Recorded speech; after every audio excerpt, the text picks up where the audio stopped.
क्या आप लोग ध्यान के समय में होश पूर्वक रह पाते हैं? ध्यान अभी आप लोग नीले आकाश, नीले बादल से अपने आप को घेरा हुआ, क्या आप लोगों को पता है कि नीला रंग किस चक्र का अपना रंग है? और एक बात, क्या हम लोग जानते हैं कि हम लोगों को श्री राम का कलर नीला बताया जाता है, कृष्ण का कलर नीला बताया जाता है, या फिर भगवान शंकर का कलर नीला दिखलाया जाता है बहुतों में। ये नीला क्या है? नीलापन व्यापकता की पहचान है। जैसे आकाश है तो वो पोल जगह की जहाँ हम लोग बहुत ऊपर उड़ेंगे तो क्या आकाश को हम अपनी मुट्ठी में कर सकते हैं? क्या आकाश कहाँ तक है, उसके अंदर कितनी गहराई है, इसको हम लोग नाप सकते हैं?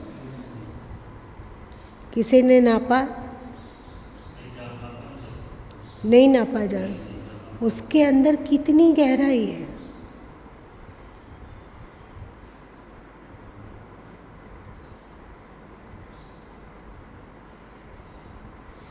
स्पेस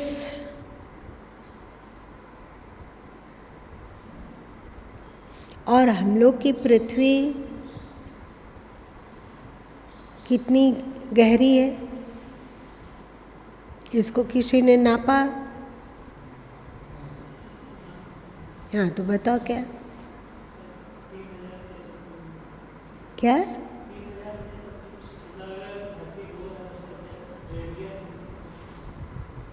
उसका ऐसे ही गोल वाला?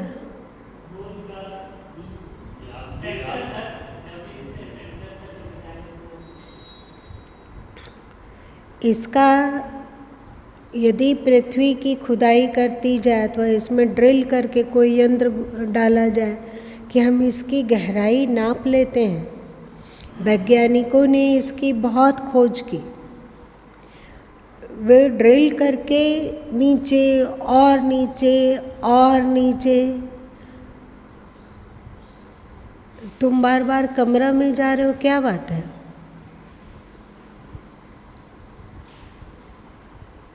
वो सुन सकते हैं। इसी को सरकार प्रभु कहा करते थे, जैसी तेरी फाफड़ को दो तैसे ही हमारी है। इसका मतलब क्या हुआ? वे कहा करते थे कि कोई एक व्यक्ति दुकान गया और बोला कि हमें 2 ग्राम हींग चाहिए। तो दुकानदार उसको देखा और पूछा उसके पैसे, तो वो बोला देता हूँ ना। उसके बाद अपने हाथ को रगड़ा। बहुत सारे लोग नहीं स्नान करते होंगे तो उसके हाथ की गंदगी लंबे लंबे होकर निकल आई। उसको वो चुना और एक पुड़िया में बांध के दिया कि ये रहा पैसा। तो दुकानदार क्या किया कि वो एक पुड़िया बनाया और उसमें धान की भुस्सी और धूल गर्द जो था पुड़िया में बांधा और उसको कहा ये लो, ये रहा हमारा हींग। तो ग्राहक चिल्लाया कि ये हींग है। तो उन्होंने कहा कि जैसी तेरी पापड़ को दो तैसे हींग हमारी है। चलो, नीलापन व्यापकता का पहले पृथ्वी तो बहुत नीचे तक जब ड्रिल करके जाया गया, बहुत नीचे तक, तो एक निश्चित दूरी के बाद लगभग 1000 किलोमीटर के बाद फिर जो भी यंत्र डाला जाता वो टेढ़ी हो जाती। जो भी औजार डाला गया वो टेढ़ा हो गया। सबके सब उसके नीचे का ड्रिल हो ही नहीं पाया। आप फिर से जांच करके देख लेंगे। क्या है ईश्वर और उनके कृतित्व। जब हम लोग उनके कृतित्व को भी भली भांति नहीं जान पाते हैं तो उनको कैसे जान पाएंगे, उनको कैसे जान पाएंगे। और एक बात है कि आसमान नीला दिखता है, आप स्वच्छ कोई भी जल को आप स्वच्छ जो हो उसको देखिए तो वो कैसा दिखेगा, नीला। यदि आप प्रदूषण मुक्त समुद्र में झांकेंगे तो आपको नीला दिखेगा, नीला। और यदि हम लोग ध्यान में बैठते हो और ऐसा देख पाते हो कि चारों तरफ नीला ही नीला, नीला प्रकाश, नीला आकाश, नीले बादल, और उसमें हम एक तारे की तरह घिरे हुए हैं और वो नीलापन चारों ओर से हमें अपने आगोश, आगोश मतलब क्या होता है कि आलिंगन में ले रखा है। उसी में मैं तारे की तरह विचरण कर रहा हूँ। कोई शरीर नहीं, कोई मन नहीं, कोई बुद्धि नहीं, मैं चेतन तत्व, मैं आत्म तत्व, नीले आकाश, नीला प्रकाश, नीले बादल, और उसमें श्वेत तारे की तरह मैं विचरण कर रहा हूँ। चारों ओर से अस्तित्व ही अस्तित्व है। यदि सितारे के भीतर, तारे के भीतर झांका जाए तो अंदर भी नीला, बाहर भी नीला। इसमें क्या होगा,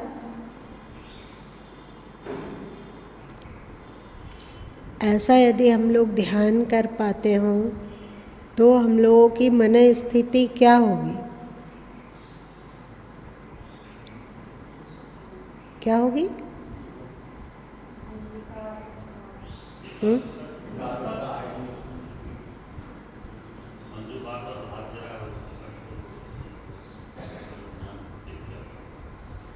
अच्छा, और कुछ हो सकता है क्या? क्या? सन्नाटा। और कुछ? शांति। अध्यात्म में दो चीज है जो बड़ी ही कीमती है। उसके द्वारा हम अपने आप को जांच सकते हैं कि हम कितने पानी में हैं। पहली बात है शांति, और दूसरी बात है प्रेम। हम लोग प्रेम को जितना सीमित करते हैं वो उतना ज़्यादा दुख दर्द देने वाला होता है। आप देख लीजिए, यदि हमारा प्रेम बहुत सीमित हो, बहुत सिमटा हुआ हो, तो हम लोगों में अशांति उतनी अधिक बढ़ती है। और जैसे जैसे हम लोगों का प्रेम फैलता जाता है, जैसे पृथ्वी की गहराई नहीं नापी जा सकती, आसमान की गहराई को नहीं नापा जा सकता है, जिसे कि आज के समय में विज्ञान स्पेस कहता है ना, इसी को आपके वेदों में धौ कहा गया। ओम ध्यो शांति, अंतरिक्ष शांति। दोनों ने दो बातें कही, एक अंतरिक्ष और एक ध्यो। ये ध्यो क्या है और अंतरिक्ष क्या है?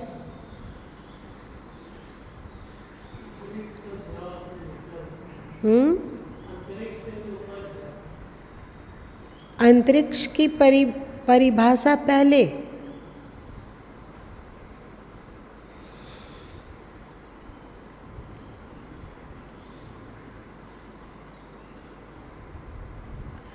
जितने भी तारे हैं, ग्रह हैं, नक्षत्र हैं, चांद है, सूर्य है, वे अंतरिक्ष में हैं। इससे ऊपर यदि किसी दिन वैज्ञानिक इस अंतरिक्ष तत्व को लांघ पाएंगे तो वे ऐसे स्पेस में पहुंचेंगे जहाँ पर ना कोई तारे हैं, न ग्रह है, न नक्षत्र है, न कोई पृथ्वी है, न कोई सूर्य है, पर वो है। और वो कितना गहरा है, बिल्कुल असंभव है नापना। है नापना असंभव। हम लोग को अपने पूर्वजों को देखना चाहिए, उनके बारे में सोचो कि कैसे वे ज्ञानी रहे होंगे, कितने सूक्ष्म दृष्टा रहे होंगे। उस समय तो कोई दूरबीन इत्यादि की चर्चा चलती नहीं है। कैसे जान पाए वे कि अंतरिक्ष अलग है और ध्यो अलग है? सो अभी तो आपका वैज्ञानिक दो में परिभाषित नहीं कर रहा है कि ये अंतरिक्ष है और ये उसके भीतर का भाग है जहाँ पर कुछ नहीं है, पर जो है, जहाँ कुछ नहीं है पर जो है वो क्या है? जैसे स्पेस की गहराई को नहीं नापा जा सकता है, धरती की गहराई को नहीं नापा जा पाया, अधिक पावरफुल ऐसे औजारों को विकसित किया गया जो हजारों वोल्ट की बिजली को पचा पाता था, वो भी नीचे नहीं जा पाया। धरती के अंतिम परत को छेद कर इधर से हम ड्रिल किए और धरती के दूसरी ओर से वो निकल गया। ऐसा नहीं है।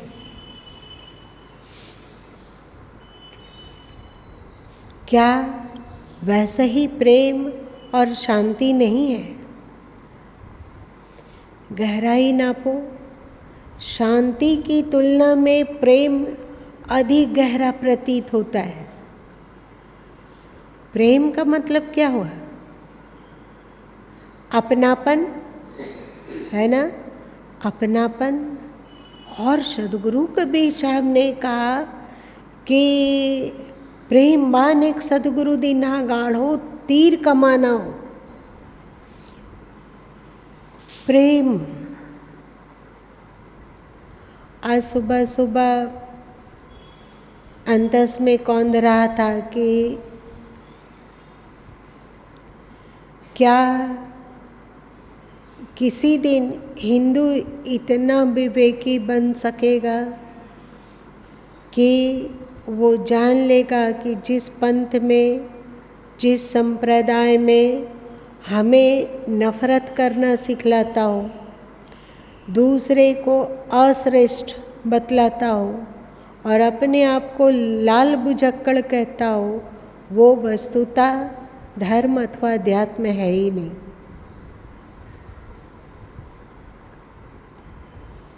प्रेम, अस्तित्व से प्रेम।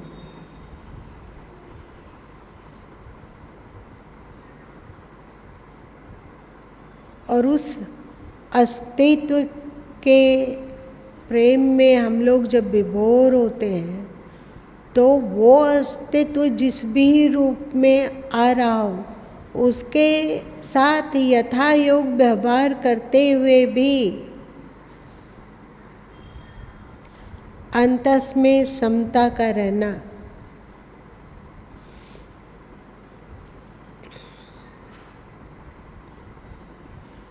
क्या संभव नहीं है? आप मेरी बात समझ पा रहे हैं कि नहीं?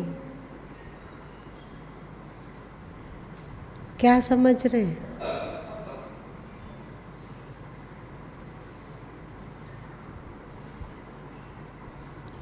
क्या समझ रहे हैं?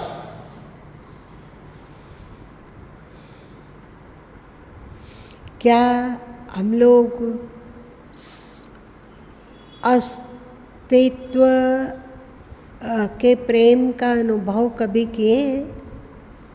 अस्तित्व के प्रति प्रेम का अनुभव?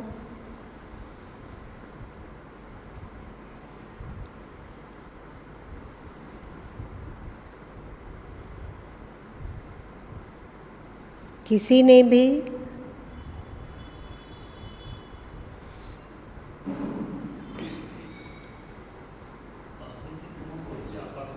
हाँ,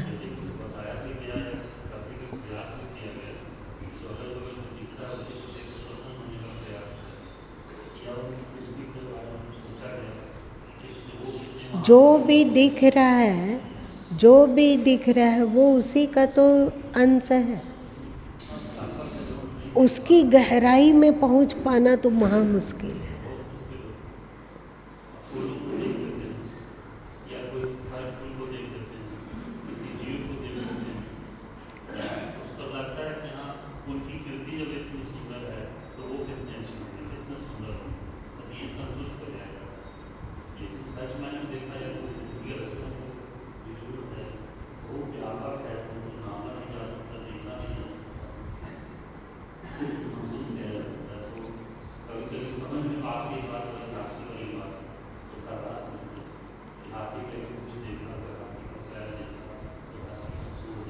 थोड़ा आवाज़ तेज करो।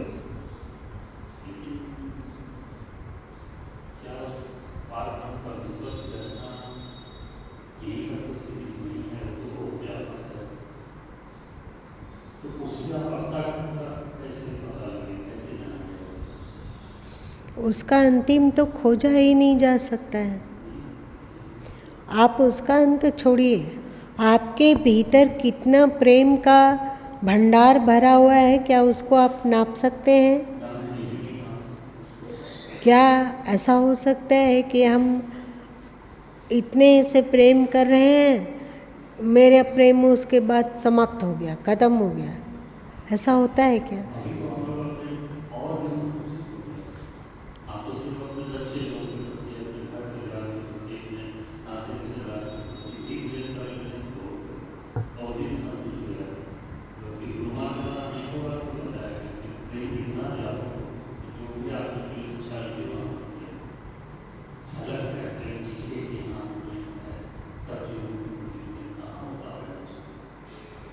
और एक बात आप अनुभव कीजिए कि आपका प्रेम व्यापक होता जाता है तो क्या आपकी शांति नहीं बढ़ती जाती है?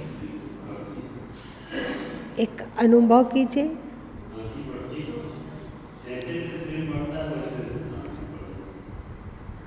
और जैसे जैसे प्रेम घटता है और सिमटता है तो क्या होता है? ऐसा सबको लगता है क्या? कैसे?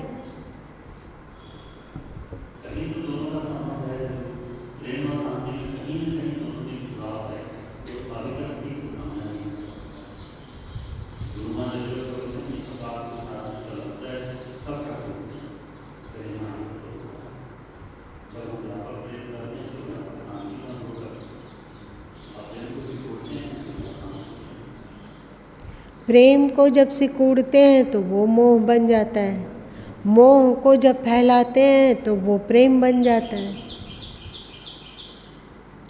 जैसे यदि हम लोग अपने जीवन को देखें तो जीवन के एक छोर पर जन्म है तो एक छोर में मृत्यु है।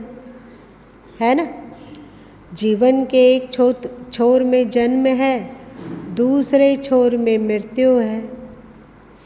वैसे ही क्या अस्तित्व का एक छोर में मोह और एक छोर में प्रेम है क्या?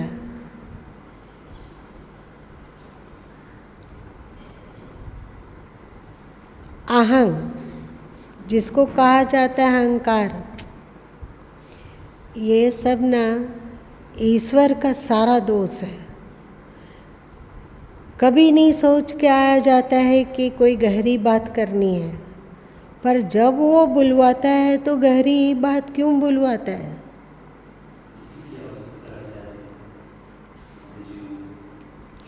आप अहंकार को समेटिए।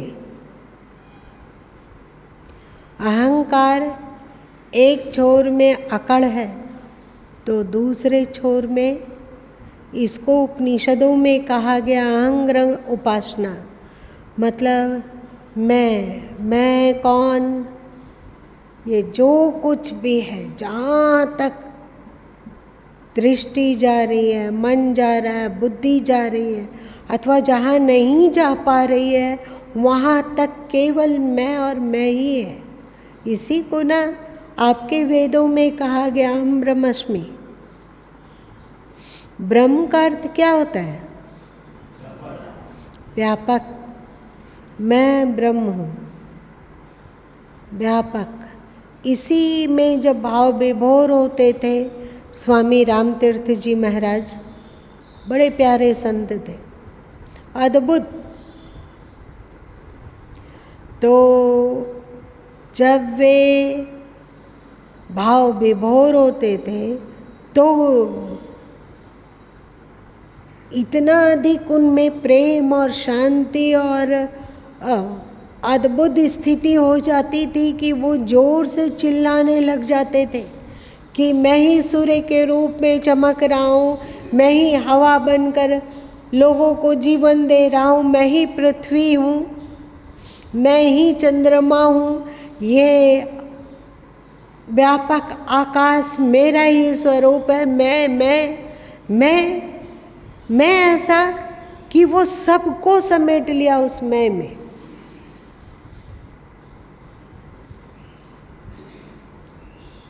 ये क्या है? यही अहंकार एक छोर में अकड़ है, एक छोर में हमें अशांत बना देता है, बनाता है ना।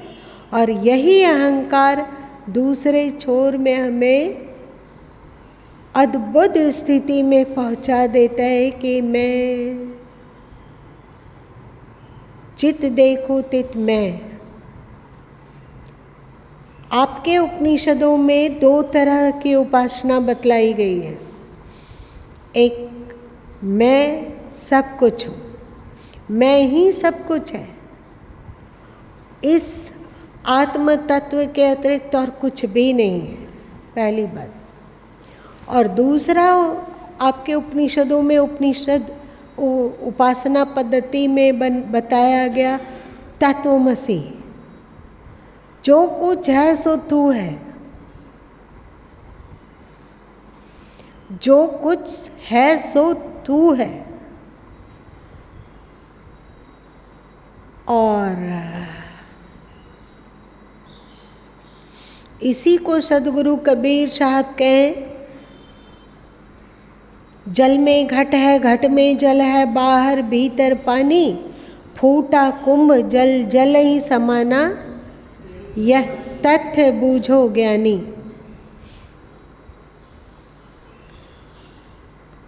जल में घट है, घट में जल है, जल में घट है, घट में जल है।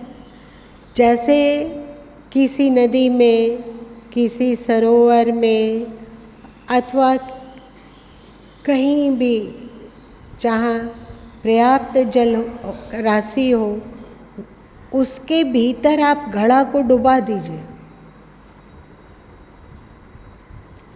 तो घड़ा के अंदर भी पानी है, घड़ा के बाहर भी पानी है।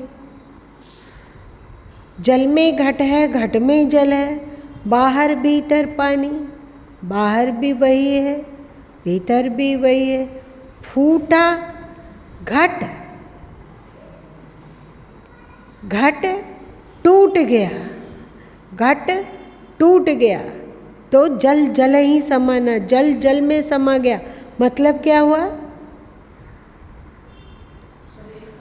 घट के अंदर जो पानी था वो बाहर के पानी में समा गया, समा गया, समा गया। यह तथ्य बूझो ज्ञानी। तो अंदर और बाहर, इस दृष्टि से मात्र दो ही तत्व है, अंदर और बाहर। बाहर भी अस्तित्व है, बाहर भी संसार है, बाहर भी अस्तित्व है, मतलब ईश्वर बाहर भी है और संसार भी बाहर भी है। दोनों चीज़ है बाहर में, है या नहीं? बाहर में संसार भी है और बाहर में वो ईश्वर भी है। अब आ जाइए अंदर में। अंदर में क्या है? अंदर में भी ईश्वर भी है और संसार भी है। हम लोगों के भीतर संसार भी है और ईश्वर भी है। भीतर भी संसार है, बाहर भी संसार है। यदि हम अपने भीतर के संसार को पुष्ट करते जाते हैं,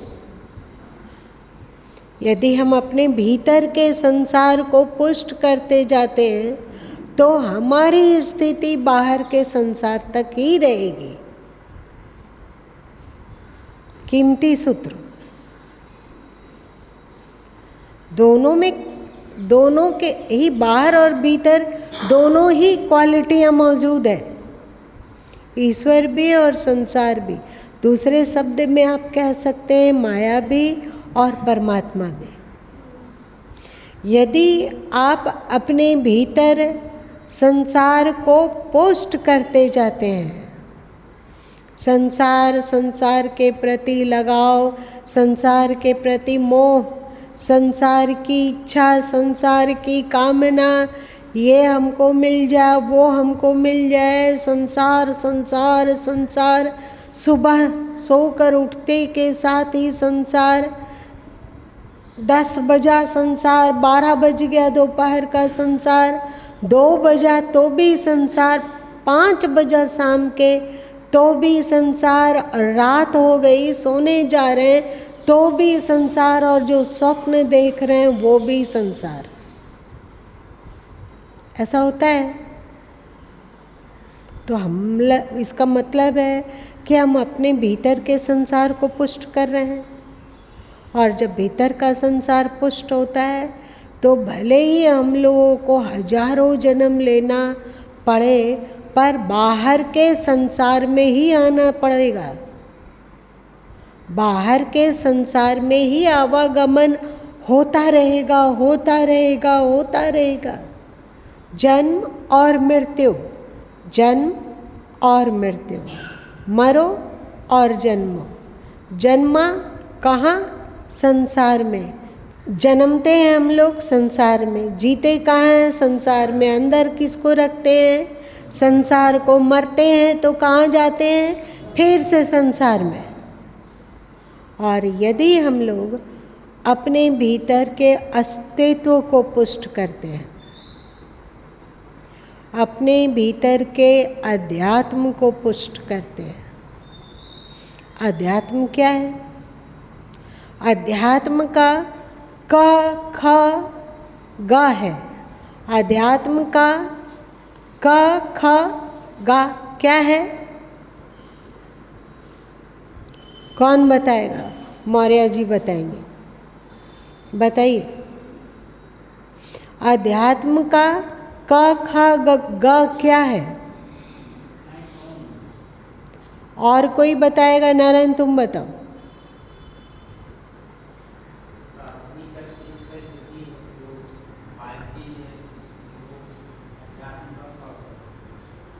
क्या कहा?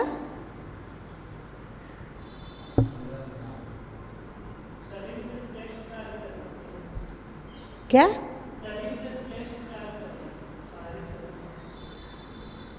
और बहन लोगों में से कोई बताएगी? कोई भी हिम्मत करो, इस पर कई बार चर्चा चल चुकी है। हमारा पहला है अध्यात्म का खा है दैविक वृत्तियों का ग्रहण और आसुरी वृत्तियों का त्याग। नहीं है क्या? है या नहीं? जब तक इसको हम साध नहीं लेते हैं, दैविक वृत्तियों का ग्रहण और आध्यात्मिक वृत्तियों का त्याग, आसुरी वृत्तियों का त्याग, इसकी चर्चा श्री कृष्ण गीता के 16वें अध्याय में करते हैं।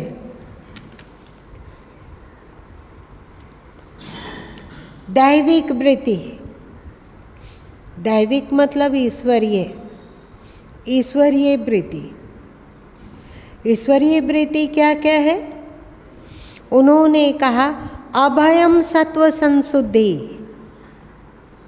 ज्ञान योग व्यवस्थिति, दानम दमश्च यज्ञश्च स्वाध्यायस्तप आर्जवम। 3 श्लोक में उन्होंने दैविक वृत्ति की चर्चा की है। देखो, भय का सर्वथा अभाव, अंतःकरण की पूर्ण निर्मलता, तत्व ज्ञान के लिए ध्यान योग में निरंतर दृढ़ स्थिति और सात्विक दान। दान को श्री कृष्ण ने 8वें अध्याय में बढ़िया से बतलाया है। दान, इंद्रियों का संयम, भगवान और गुरुजनों की पूजा, यज्ञ। यज्ञ मतलब क्या हो गया? ऐसे कर्म जो स्वार्थ से ऊपर उठकर सर्वव्यापी हित को ध्यान में रखते हुए किया जाता है, उसे यज्ञार्थ कर्म कहते हैं। अभी मैंने क्या कहा, तुम बताओ रामदुलार? अभी हमने क्या कहा? यज्ञ किसे कहा जाता है?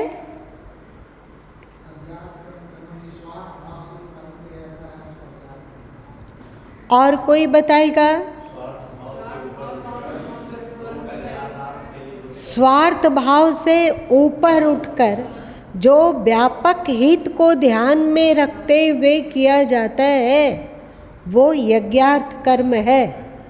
उसमें श्री कृष्ण गीता के अंतर्गत कुछ आवश्यक शर्तें बतलाई, मतलब सूत्र बतलाया, जिससे कि हम यज्ञार्थ कर्म कर सकें।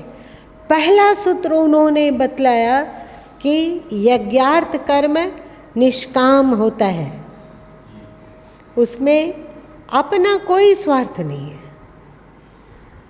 पहला, यज्ञार्थ कर्म निस्वार्थ होता है। दूसरा क्वालिटी उन्होंने जो बतलाई, दूसरी क्वालिटी है कि जो राग और द्वेष से प्रेरित न हो, जो राग और द्वेष से प्रेरित न हो। तीसरा, उसमें कर्तापन का अहंकार ना हो, कर्तापन का अहंकार ना हो।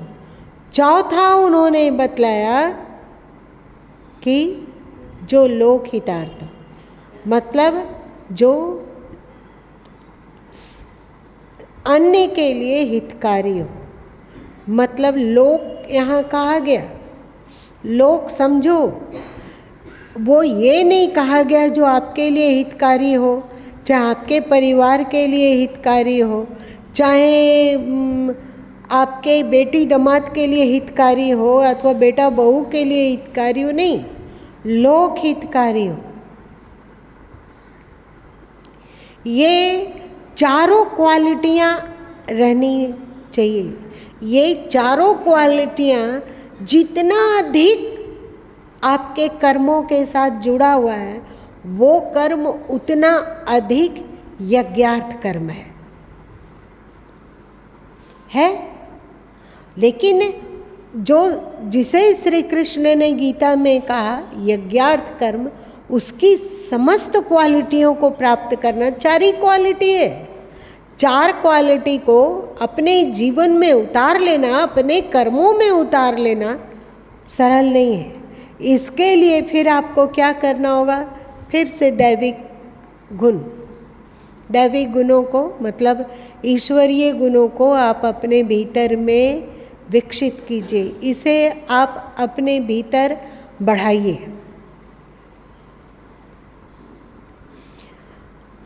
भय का अभाव, अंतःकरण की निर्मलता, तत्व ज्ञान के लिए ध्यान का अभ्यास,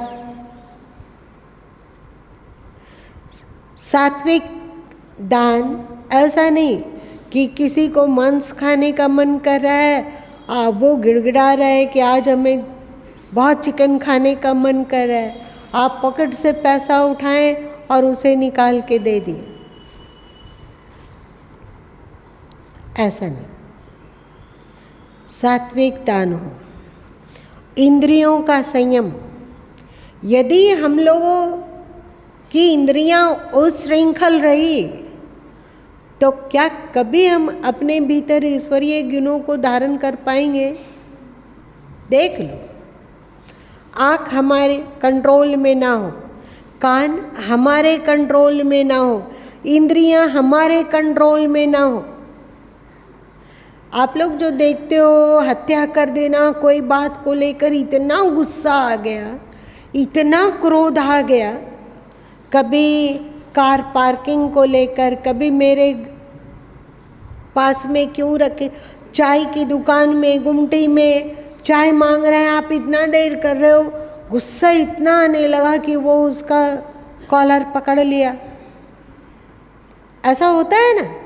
तो जब तक आप अपने आप पर कंट्रोल करने की क्षमता नहीं प्राप्त कर पाते हैं, तब तक आप अध्यात्म का काखा भी नहीं समझ सकते हैं। है?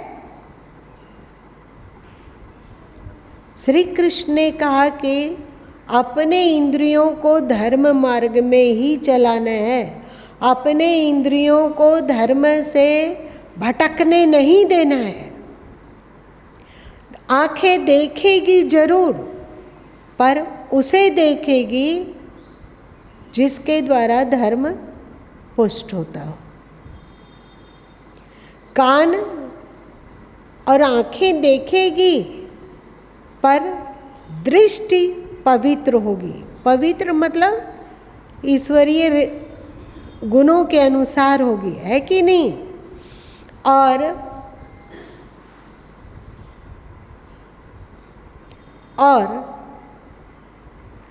कान सुनेगा जरूर, बानी बोलेगी जरूर, पर सब कुछ धर्म की कसौटी में कसा हुआ होगा। इंद्रियों का संचालन होगा जरूर, पर सब कुछ धर्म के अनुरूप होगा। क्या आप लोग को पता है कि पहले के समय में इतना पिक्चर हॉल नहीं हुआ करता था? पता है? नहीं पता है? हाँ, इतना नहीं होता था। तो गाँव में लोग एक सफ़ेद पर्दा लटका देते थे और उसमें वे लोग पिक्चर दिखाते थे, और गाँव वाले लोग एकदम उमड़ पड़ते थे। होता था कि नहीं? तो एक व्यक्ति बोला कि हम अभी तक अब जो पिक्चर चल रहा है उसे हम लगभग 40-50 बार देख चुके हैं। तो पूछा गया कि इतना बार क्यों देख रहे हो भला? तो व्यक्ति बोला कि क्या है ना कि हेमा मालिनी स्नान कर रही थी है इस पिक्चर में, पहले की बात है। तो स्नान कर रही है और वो स्नान करके निकलने ही वाली है, उसी समय ट्रेन गुजर जाता है पिक्चर में। तो हम इतनी बार देख रहे हैं कि कभी तो ट्रेन लेट होगी, कभी तो ट्रेन लेट होगी ना। ये बताओ, ये इंद्रिय निग्रह है क्या? इंद्रिय निग्रह है ना, मनो निग्रह है और ना इंद्रिय निग्रह है। फेल तो फेल। जो गलत है, जो अधर्म है, फिर भी उसकी प्रवृत्ति को हम छोड़ नहीं पा रहे क्योंकि हम बेबस हैं। बहुत सारे लोग कहते हैं कि हम मांसाहार छोड़ना चाहते हैं पर छोड़ नहीं पाते हैं। क्यों नहीं छोड़ पाते हैं? जानते हैं कि ये गलत है। प्राणी की हिंसा किए बिना मांस नहीं मिल सकता है कि नहीं? मांस को खेत बाड़ी में नहीं उपजाया जा सकता है। तो जानते हैं पर छोड़ नहीं पाते हैं। क्यों नहीं छोड़ पाते हैं?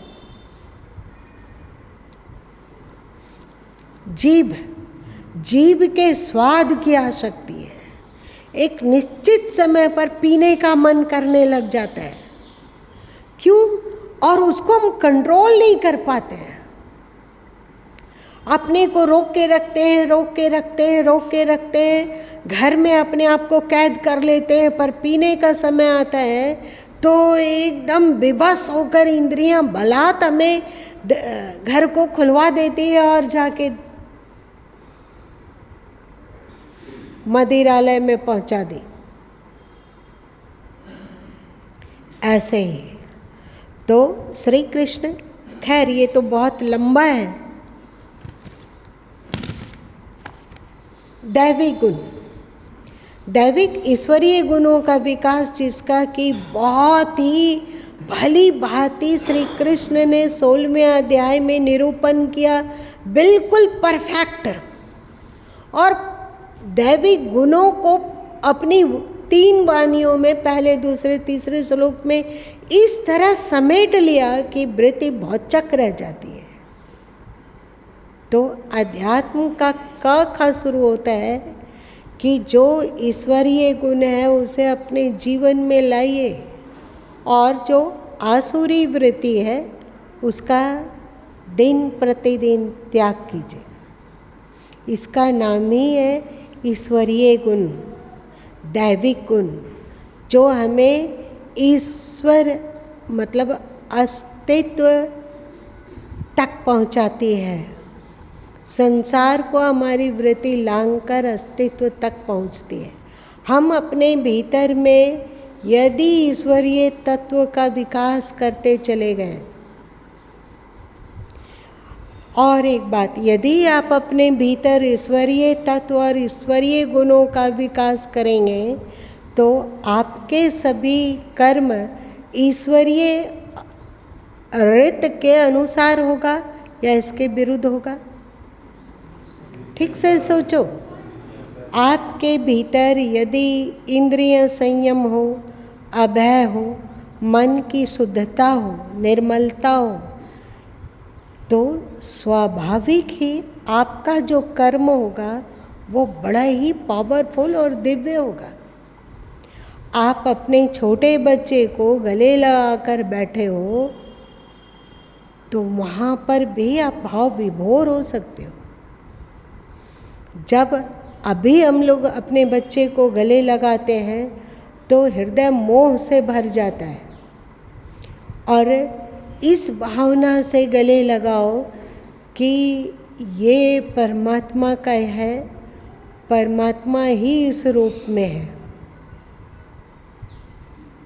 परमात्मा को देखकर, परमात्मा भावना से उसे गले लगा कर देखो, क्या होगा? क्या होगा? अंदर कुछ अलग तरीके का अनुभव होगा कि वैसे ही अनुभव होगा? कभी आप लोगों ने देखा है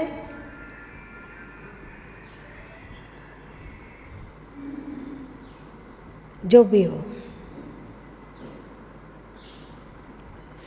अपने भीतर ईश्वरीय दिव्यता को बढ़ाते बढ़ाते बढ़ाते हम लोगों संसार में रहते हुए भी ईश्वरीय तत्व में रहने लग जाते हैं और फिर जीते भी हैं ईश्वरीय तत्व में, कर्म करते हैं, ईश्वरीय तत्व में विचार करते हैं, ईश्वरीय तत्व में बोलते हैं, ईश्वरीय तत्व में होश में रहते हैं, सघन होश बनाकर ईश्वरीय तत्व में भाव विभोर रहते हैं। और जब दुनिया छोड़ के जाते हैं तो कहाँ चले जाते हैं?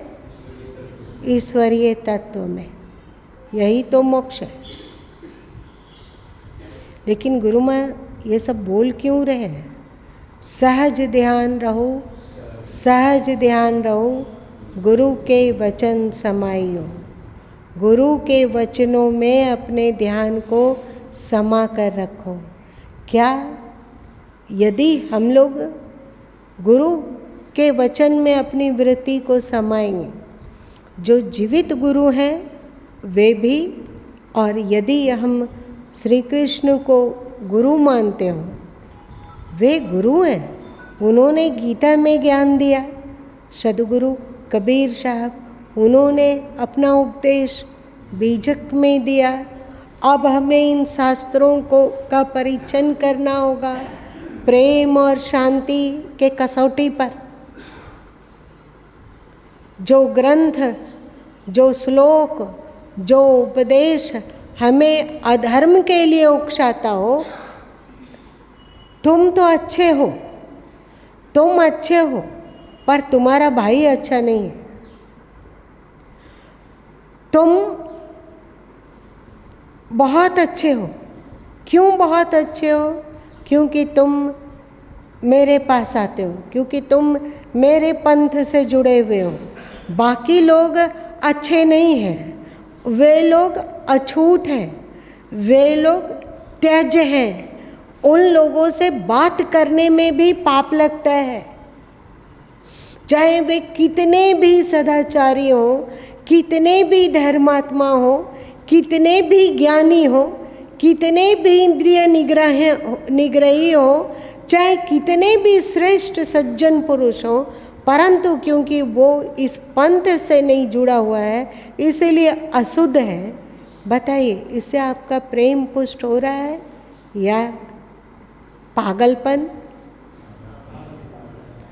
तो ऐसे संप्रदायों को, ऐसे गुरुओं को त्याग क्यों नहीं किया जाना चाहिए?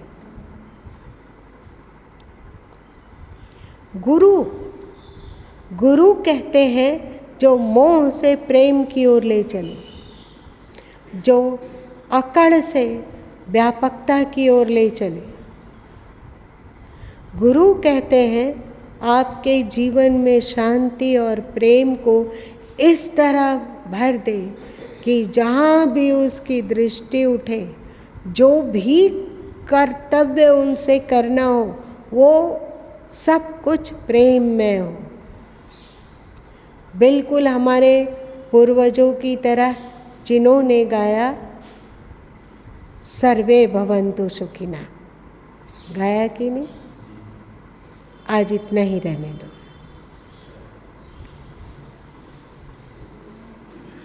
आप लोग मेरी बातों को समझ पाते हो या गुरु माँ क्लिष्ट बोलते हैं? पहले बहन लोग बताओ, मेरी बातों को समझ पाते हो? सभी समझ पाते हो? सच में समझ पाते हो ना? और भाई लोग समझ में आ जाता है?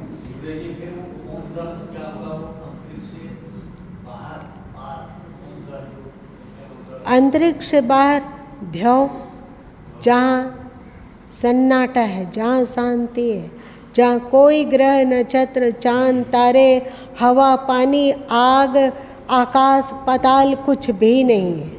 लेकिन जो है उसे हम अंतरिक्ष नहीं कह सकते हैं, वो अंतरिक्ष से परे है। क्या है? अकथ है। और बहुत खुश हो रहे थे, बहुत अच्छा लग रहा था और भगवान को 1000 बार धन्यवाद दिया जा रहा था कि उन्होंने इस तरह लिखवाया। करता तो वे हैं, गुरु मात्र निमित्त है। अभी हम लोगों ने जाना दैविक वृत्ति, अध्यात्म का काखा, सबको ही कोशिश करो कि हम लोग ईश्वरीय गुणों को अपने जीवन में थोड़ा थोड़ा धारण करें, है कि नहीं? आप लोग जैसे गुरु माँ को इतना अच्छा सेना दिए, इसके लिए भी धन्यवाद। आप ही लोग तो प्रचारक हो। गुरु माँ तो एक जगह स्टील तत्व है, मतलब स्थिर तत्व, और तुम लोग हवा बन के इधर से उधर इस ज्ञान को फैलाते हो, तो धन्यवाद तो आप लोगों का है। कल बतलाया गया आप लोगों को कि पृथ्वी के चारों तरफ हवा नहीं है और बीच में भगवान पृथ्वी को टांग दिए और उसको इतना ज़्यादा हवा दिए कि कहने की बात नहीं।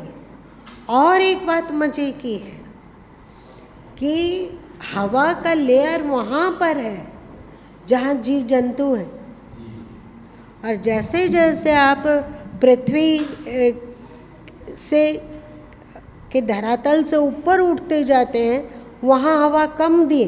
क्यों? क्योंकि वहाँ ज़रूरत नहीं था। और एक बात कभी तुम लोग सोचते हो कि नीचे में इतना ऑक्सीजन है और ऊपर 25-30 किलोमीटर होते होते हवा पतली होने लगती है और फिर ऊपर लुप्त हो जाती है। तो आप लोग तो जानते हैं कि हवा ऊपर उठने वाली चीज़ है। आप लोग का भाव कहाँ उड़ता है? आकाश में कि पाताल में? ऐसे चलो, आकाश में उड़ता है। वैसे ही हवा भी है, पर वो जहाँ जीव जंतु वहीं तक क्यों रहते हैं? उसके ऊपर सब हवा उड़ के क्यों नहीं चली जाती है? बताइए साइंटिस्ट जी।